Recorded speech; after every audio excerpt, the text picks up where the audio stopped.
Saudaraku, firman Tuhan pada hari ini yaitu mengenai cara pemuritan Tuhan Yesus. Firman Tuhan hari ini yaitu mengenai cara pemuritan Tuhan Yesus.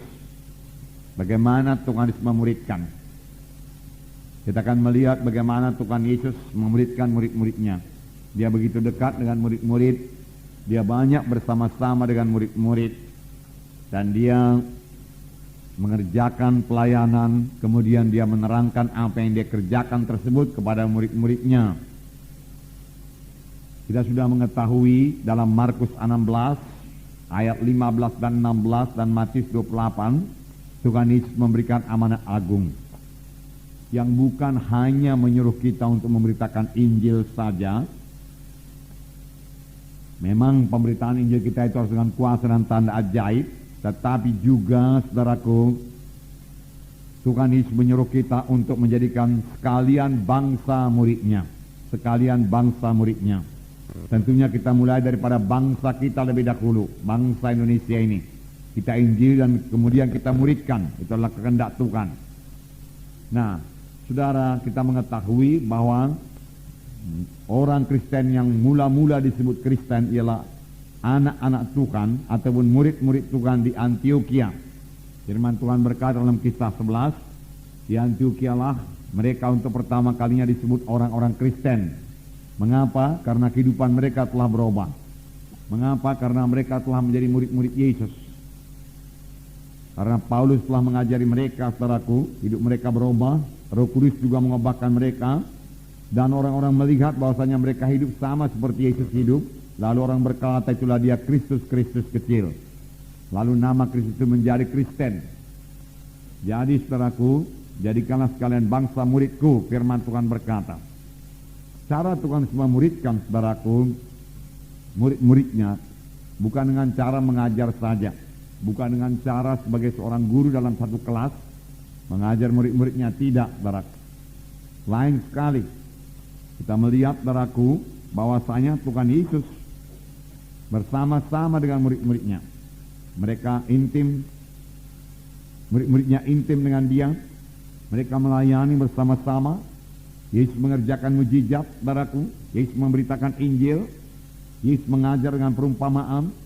Tetapi kemudian ketika dia bersama-sama dengan murid-murid, dan murid-murid bertanya tentang perumpamaan yang diajarkan Tuhan Yesus, tentang pekerjaan pelayan yang dilakukan oleh Tuhan Yesus, Tuhan Yesus menerangkannya kepada murid-muridnya.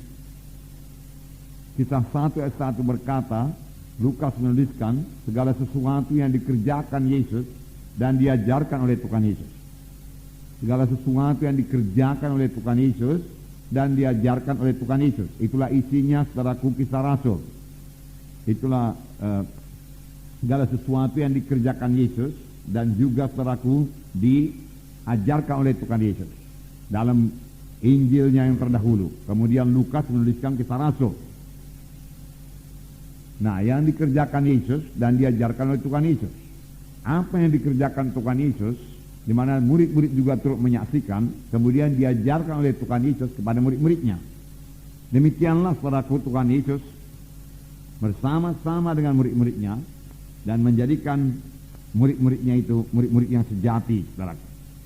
Murid-murid yang dipilih oleh Tuhan Yesus, saudaraku, bukanlah orang-orang yang terkemuka, terpelajar, saudara, tetapi orang-orang biasa saja. Tetapi mereka berubah. Dan saudaraku, pemberitaan mereka sangat berhasil dan sangat berkuasa. Selain mereka sangat berhasil dan sangat berkuasa. Dalam Kisah 4 ayat 13 dikatakan bahwasanya murid-murid Tuhan Yesus telah berubah. Pada ayat 13 saya membacakan kepada saudara. Ketika sidang itu melihat keberanian Petrus dan Yohanes dan mengetahui bahwa keduanya orang biasa yang tidak terpelajar, heranlah mereka dan mereka mengenal keduanya sebagai pengikut Kristus. Jadi mereka telah banyak berubah. Petrus berubah, orang biasa yang tidak terpelajar, kemudian dia mengajar dengan sangat berkuasa dalam urapan Tuhan, dan dia memberikan satu pernyataan yang luar biasa. Keselamatan tidak ada di dalam seorang pun, karena di bawah kolong langit ini tidak ada nama lain yang dikaruniakan kepada manusia yang dalamnya manusia itu boleh selamat. Dan ketika sidang itu melihat keberanian Petrus dan Yohanes, dan mengetahui bahwa keduanya orang biasa yang tidak terpelajar, heranlah mereka itu. Dan mereka mengetahui bahwasanya Petrus dan Yohanes adalah murid-murid Yesus, pengikut Yesus, saudara. Jadi berubah. Saudara, biar kita berhasil dalam memuridkan. Kita akan melihat, saudara, dari pembacaan Alkitab kita bagaimana Tuhan memuridkan murid-muridnya. Kita akan mulai saja dalam Markus pasal 8. Berapa ayat yang bisa kita selesaikan pada hari ini, biar kita selesaikan. Dan biar Roh Kudus mengajari kita, saudara. Murid-murid juga pada mulanya banyak sekali kekurangan. Murid-murid lupa kepada firman Tuhan. Murid-murid lupa kepada mujizat Tuhan, saudara. Tetapi akhirnya murid-murid berubah juga. Tentunya perubahan yang ajaib sekali terjadi sudah murid-murid ini, saudaraku, diajari oleh Tuhan Yesus dan kemudian dipenuhkan dengan Roh Kudus. Nah, dalam Markus pasal 8, mari kita baca lebih dahulu ayat 1-10. Mari kita baca bersama-sama. Markus pasal 8 ayat 1-10. Sama-sama. Pada waktu itu ada pula orang banyak di situ yang besar jumlahnya, dan karena mereka tidak mempunyai makanan, Yesus memanggil murid-muridnya dan berkata, hatiku tergerak oleh belas kasihan kepada orang banyak ini. Sudah 3 hari mereka mengikuti aku dan mereka tidak mempunyai makanan. Dan jika mereka disuruh pulang ke rumahnya dengan lapar, maka mereka akan rebah di jalan, sebab ada yang datang dari jauh. Murid-muridnya menjawab, bagaimanakah di tempat yang sunyi ini orang dapat memberi roti sampai kenyang? Yesus bertanya kepada mereka, berapa roti ada padamu? Jawab mereka, 7. Lalu ia menyuruh orang banyak itu duduk di tanah. Sesudah itu ia mengambil ke-7 roti itu, mengucap syukur, memecah-mecahkannya dan memberikannya kepada murid-muridnya untuk dibagi-bagikan. Dan mereka memberikannya kepada orang banyak. Mereka juga mempunyai beberapa ikan, dan sesudah mengucap berkat atasnya, ia menyuruh supaya ikan itu juga dibagi-bagikan. Dan mereka makan sampai kenyang. Kemudian orang mengumpulkan potongan-potongan roti yang sisa, sebanyak 7 bakul. Mereka itu ada kira-kira 4.000 orang. Lalu Yesus menyuruh mereka pulang. Ia segera ke perahu dengan murid-muridnya dan bertolak ke daerah Dalmanuta. Ia segera ke perahu dengan murid-muridnya. Jadi Tuhan selalu bersama-sama dengan murid-muridnya. Kalau kita mau memuridkan, saudaraku, kita harus banyak bersama-sama dengan murid-murid kita itu. Banyak mengunjungi mereka, saudaraku. Nah, di sini dikatakan, permulaan ayat ini dikatakan, orang banyak yang besar jumlahnya mengikuti Yesus. Mengapakah mereka mengikuti Tuhan Yesus? Saudaraku, mereka mendengar pengajaran Tuhan Yesus yang luar biasa. Firman Tuhan berkata, pengajaran Tuhan selain daripada pengajaran ahli Taurat dan orang-orang Farisi. Mengapa? Karena Tuhan mengajar seperti orang yang berkuasa. Karena Tuhan mengajar dengan kuasa. Dari manakah datangnya kuasa Tuhan Yesus? Lukas 4 berkata, Roh Tuhan ada padaku, ia mengurapi aku untuk memberitakan kabar baik kepada orang miskin, pembebasan pada orang tertawan, kelepasan pada orang terikat. Ya. Dan memberitakan tahu rahmat Tuhan telah datang. Jadi dengan apakah Tuhan melayani, saudaraku? Dengan urapan Roh Kudus. Roh Kudus yang sama mengurapi kita sekarang. Amin, saudara. Jadi kita bisa melayani dengan urapan Roh Kudus. Saudaraku, mohonlah urapan Roh Kudus dalam pelayanan saudara. Dengan urapan Roh Kudus, saudaraku, firman Tuhan menjadi berkuasa. Karena firman Tuhan berkata, huruf itu mematikan, tapi roh itu yang menghidupkan. Tanpa urapan Roh Kudus, firman Tuhan yang kita bawa beritakan mati saja. Sesuatu yang mati tidak akan bawa kehidupan. Tetapi firman Tuhan yang hidup dan berkuasa karena urapan Roh Kudus, saudaraku, akan membawa jiwa-jiwa kepada keselamatan. Jadi pemberitaan kita, saudaraku, harus disertai dengan urapan Roh Kudus. Tuhan Yesus baru melayani setelah Roh Kudus turun atasnya. Saya percaya rata-rata kita di sini sudah dipenuhkan dengan Roh Kudus, sudah dibaptis dengan Roh Kudus. Saudaraku, mohon urapan Roh Kudus dalam doa saudara. Puji Tuhan, belakangan ini kita bicara mengenai buah Roh Kudus. Itu memang satu hal yang sangat penting. Memang urapan saja, saudaraku, tidak cukup. Tetapi buah saja juga tidak cukup, saudara. Saudara perlu kuasa. Kerajaan sorga bukanlah hal makan dan minum, tapi kuasa. Kuasa. Karena sama seperti pada zaman Yesus, jiwa-jiwa sekarang juga sudah haus akan firman Tuhan. Haus akan kebenaran.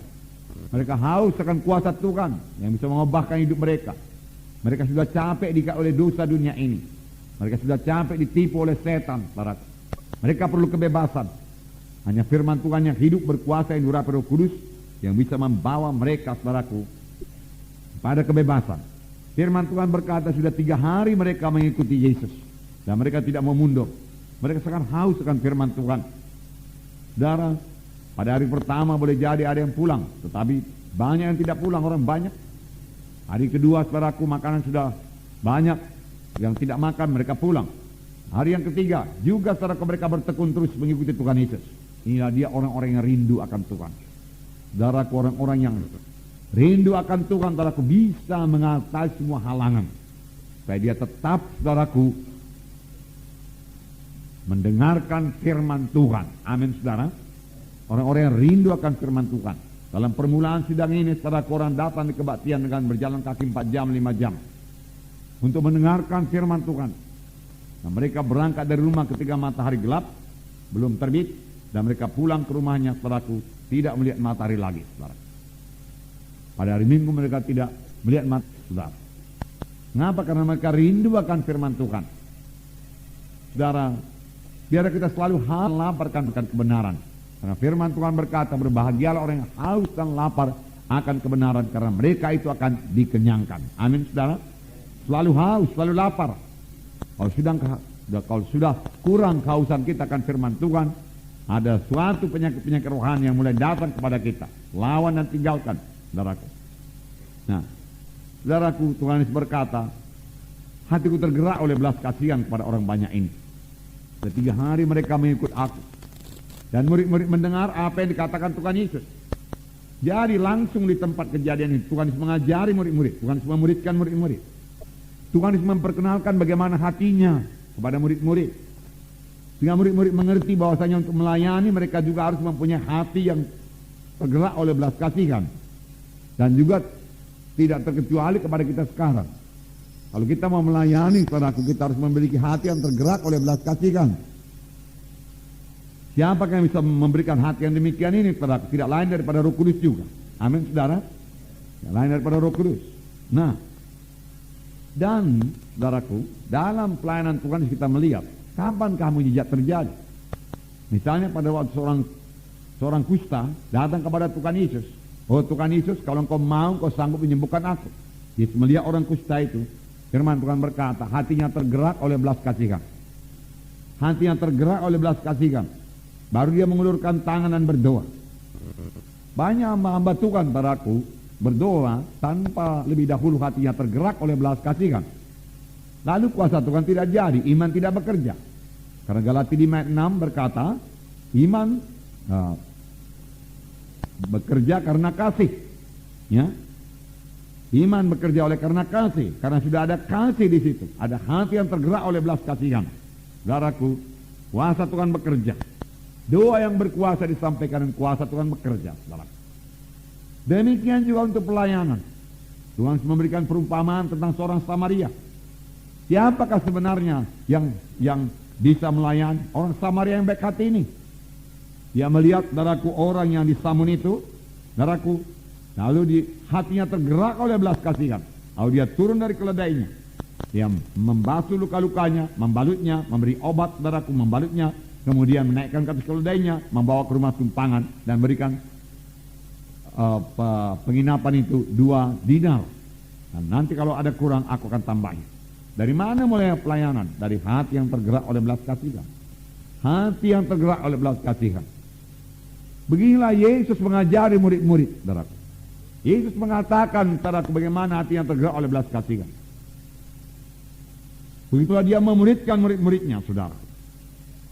Nah,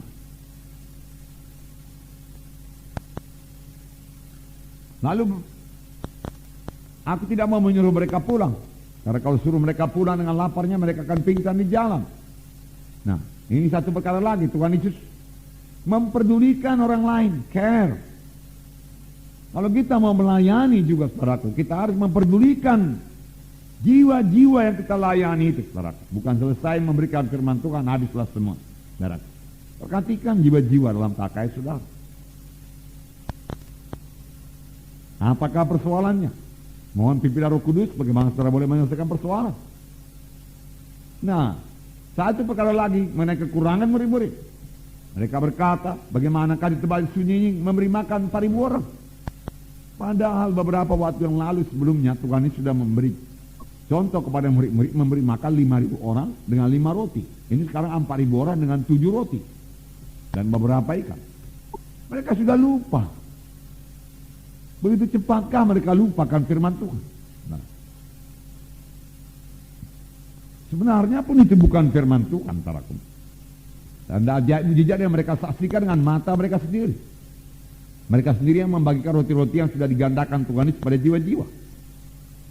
Mengapa pada kali ini mereka masih bertanya, Tuhan, mereka katakan, bagaimana tempat yang sunyi ini?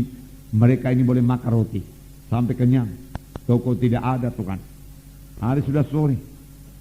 Nah, sama saja pertanyaannya pada waktu Tuhan Yesus menyuruh mereka memberi makan 5.000 orang. Belum ada kemajuan.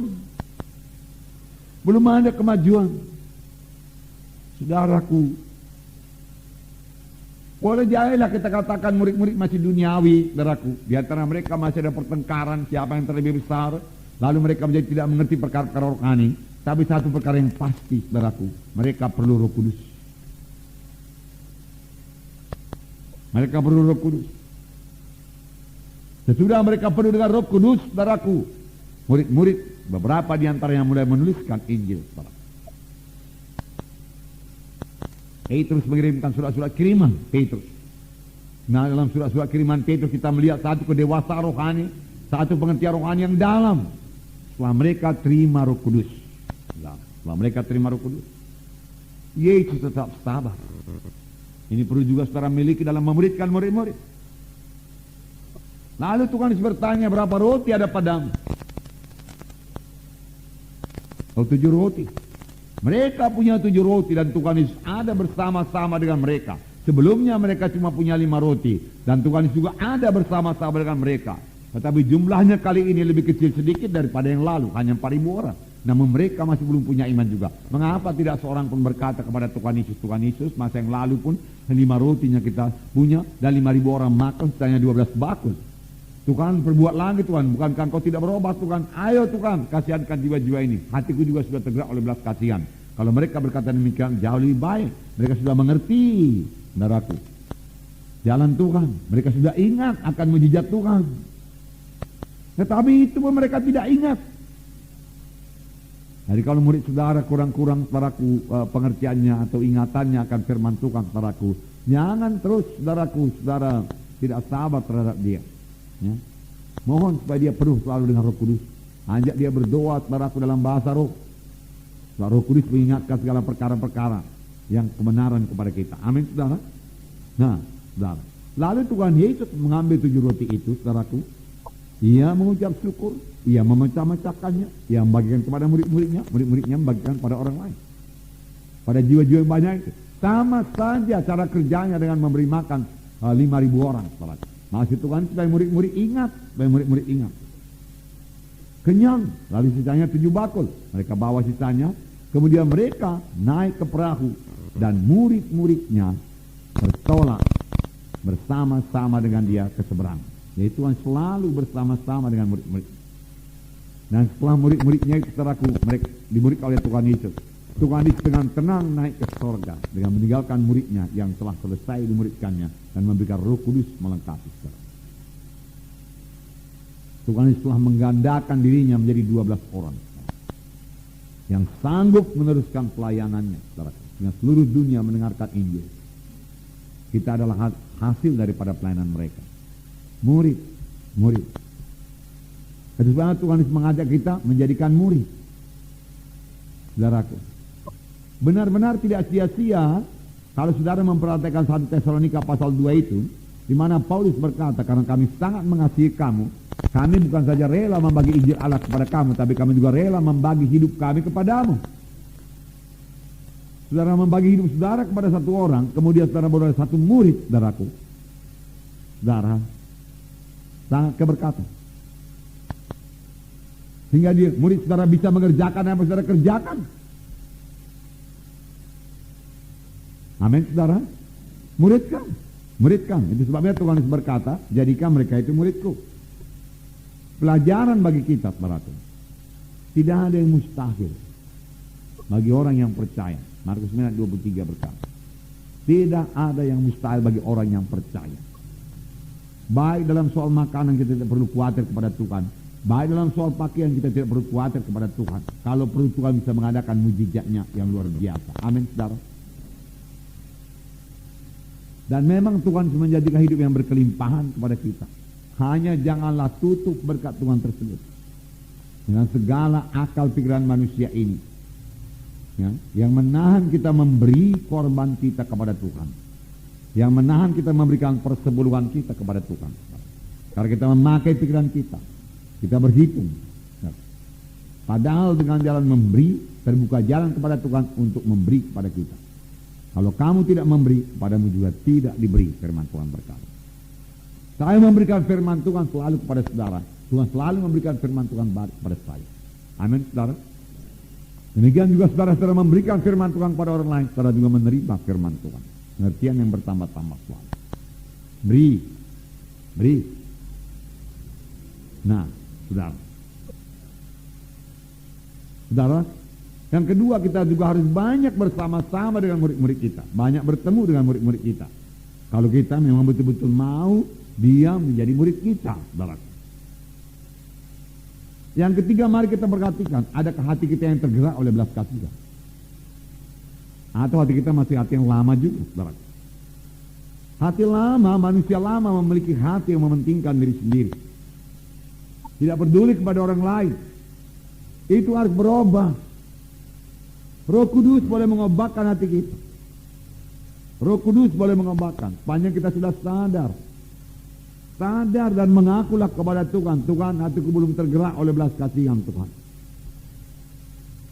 Saudara mau berangkat ke Nias, mari tergerak oleh belas kasihan, saudara. Hingga walau nanti saudara 3 hari tidak makan, tidak apa-apa kepada saudara. Terus juga melayani. Sama sebagaimana murid-murid ini, saudaraku, 3 hari saudaraku mengikut Tuhan Yesus tanpa makanan. Juga terus juga. Tuhan Yesus tidak akan membiarkan saudara. Mujizat Tuhan pasti berlangsung. Banyak hati saudara tergerak oleh belas kasihan. Dan hanya dengan hati yang tergerak oleh belas kasihan, Nias ini boleh dimenangkan buat Tuhan. Saya sangat bersuka cita, saudaraku. Ya, 6 kampung boleh dibuka sekaligus, saudaraku. Di kota Nias, di kabupaten Nias. Puji Tuhan. Dan saudaraku, ya, seperti saya katakan sebelumnya, uang penginjilan kita sangatlah minusnya, saudaraku. Tapi kita harus mengirim mereka, saudara. Dan juga kita akan mengirimkan pelayan-pelayan, saudaraku, ke Palu, yaitu Sulawesi Tengah, saudaraku, ke Manado, Sulawesi Utara, ke Kupang, saudaraku, Balikpapan, saudaraku, Langkaraya, saudaraku, saudara, dan mungkin beberapa lagi di Pulau Jawa, Bali.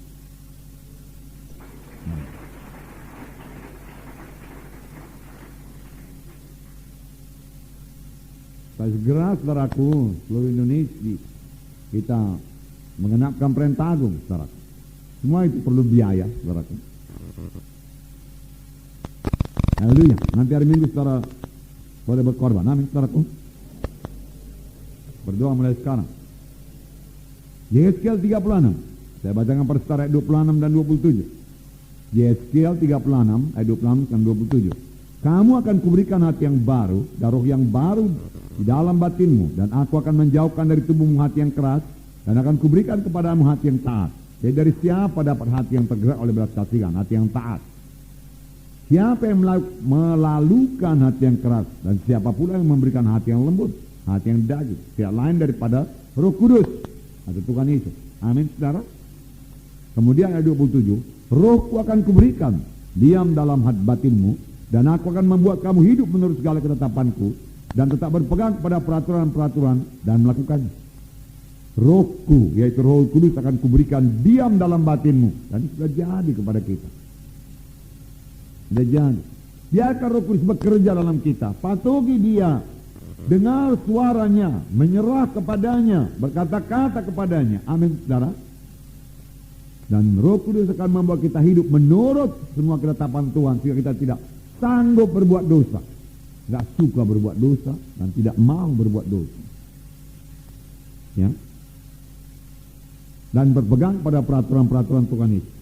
Haleluya. Nah, mari kita teruskan Markus ini, apalagi pelajaran yang kita ambil. Markus pasal 8, ini pembacaan Alkitab beberapa hari yang lewat ya. Ayat 11 sampai 13, mari kita baca bersama-sama. Ayat 11 sampai 13.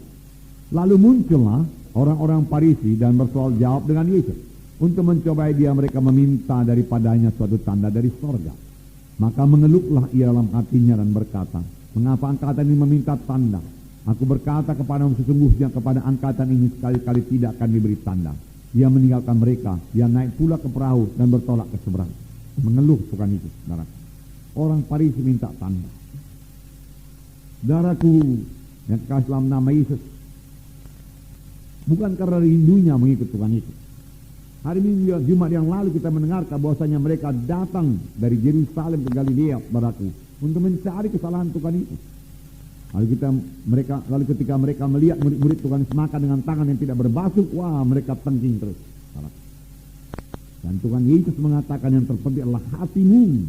Namun hati mereka tidak berubah juga. Saudara, hati mereka keras hati mereka. Alangkah baiknya kalau mereka merendahkan hati. Dengan hati yang sombong seperti hati orang Farisi, pengertian rohani apapun tidak akan kita peroleh. Dengan hati yang sudah merasa diri tahu firman Tuhan, yang merasa diri lebih hebat daripada yang lain, saudaraku, itu satu kesombongan yang membuat kebenaran firman Tuhan tertutup kepada kita. Lalu pengertian kita tidak bertambah-tambah. Nah, saudara, mereka melihat tanda dari langit, tapi Tuhan mengeluh. Firman Tuhan berkata, mengeluh. Tuhan Yesus mengeluh. Sebelumnya aku ajarkan kepadamu supaya kamu lembut hati, supaya kamu jangan tingkat, jangan sombong, jangan cemburu. Kamu cemburu kepada pelayananku, seolah-olah Tuhan berkata demikian. Lalu Tuhan Yesus berkata, yang periksa hatimu, bangsa ini kamu melihat aku dengan mulutmu, tapi hatimu jauh daripadaku. Tuhan Yesus berkata, namun belum sadar juga. Lalu Tuhan mengeluh. Bukan kurang tanda diberikan Tuhan Yesus. Baru-baru ya Tuhan Yesus memberikan makan 4.000 orang, saudaraku, dengan 7 ketul roti. Bukankah itu mujizat? Mereka melihat, saya mereka berkata mujizat yang begitu kurang, dari langit mesti mujizat. Atau tertulis di langit sana, Yesus adalah Mesias, sama dengan Mesias. Mereka mau demikian. Lalu mereka baru mau percaya, katanya. Namun kalau mereka percaya itu, mereka hanya percaya dengan akalnya, bukan percaya dengan hatinya. Satu percayaan yang dangkal, yang boleh ditipu karena akal ini mudah ditipu oleh setan. Yang perlu bagi mereka yaitu merendahkan hati di hadapan Tuhan. Lembut sedikit hati. Jangan lagi mengatas-atas pelayanan Tuhan Yesus. Jangan merasa cemburu kepada pelayanan Tuhan Yesus. Jangan merasa disaingi oleh pelayanan Tuhan Yesus. Demikian juga kita semuanya ini, saudara. Tidak ada di antara saudara yang saing menyaingi sama lain. Tidak ada di antara saudara yang atas mengatas sama lain dalam pelayanan ini. Masing-masing kita punya talenta, kesanggupan daripada Tuhan.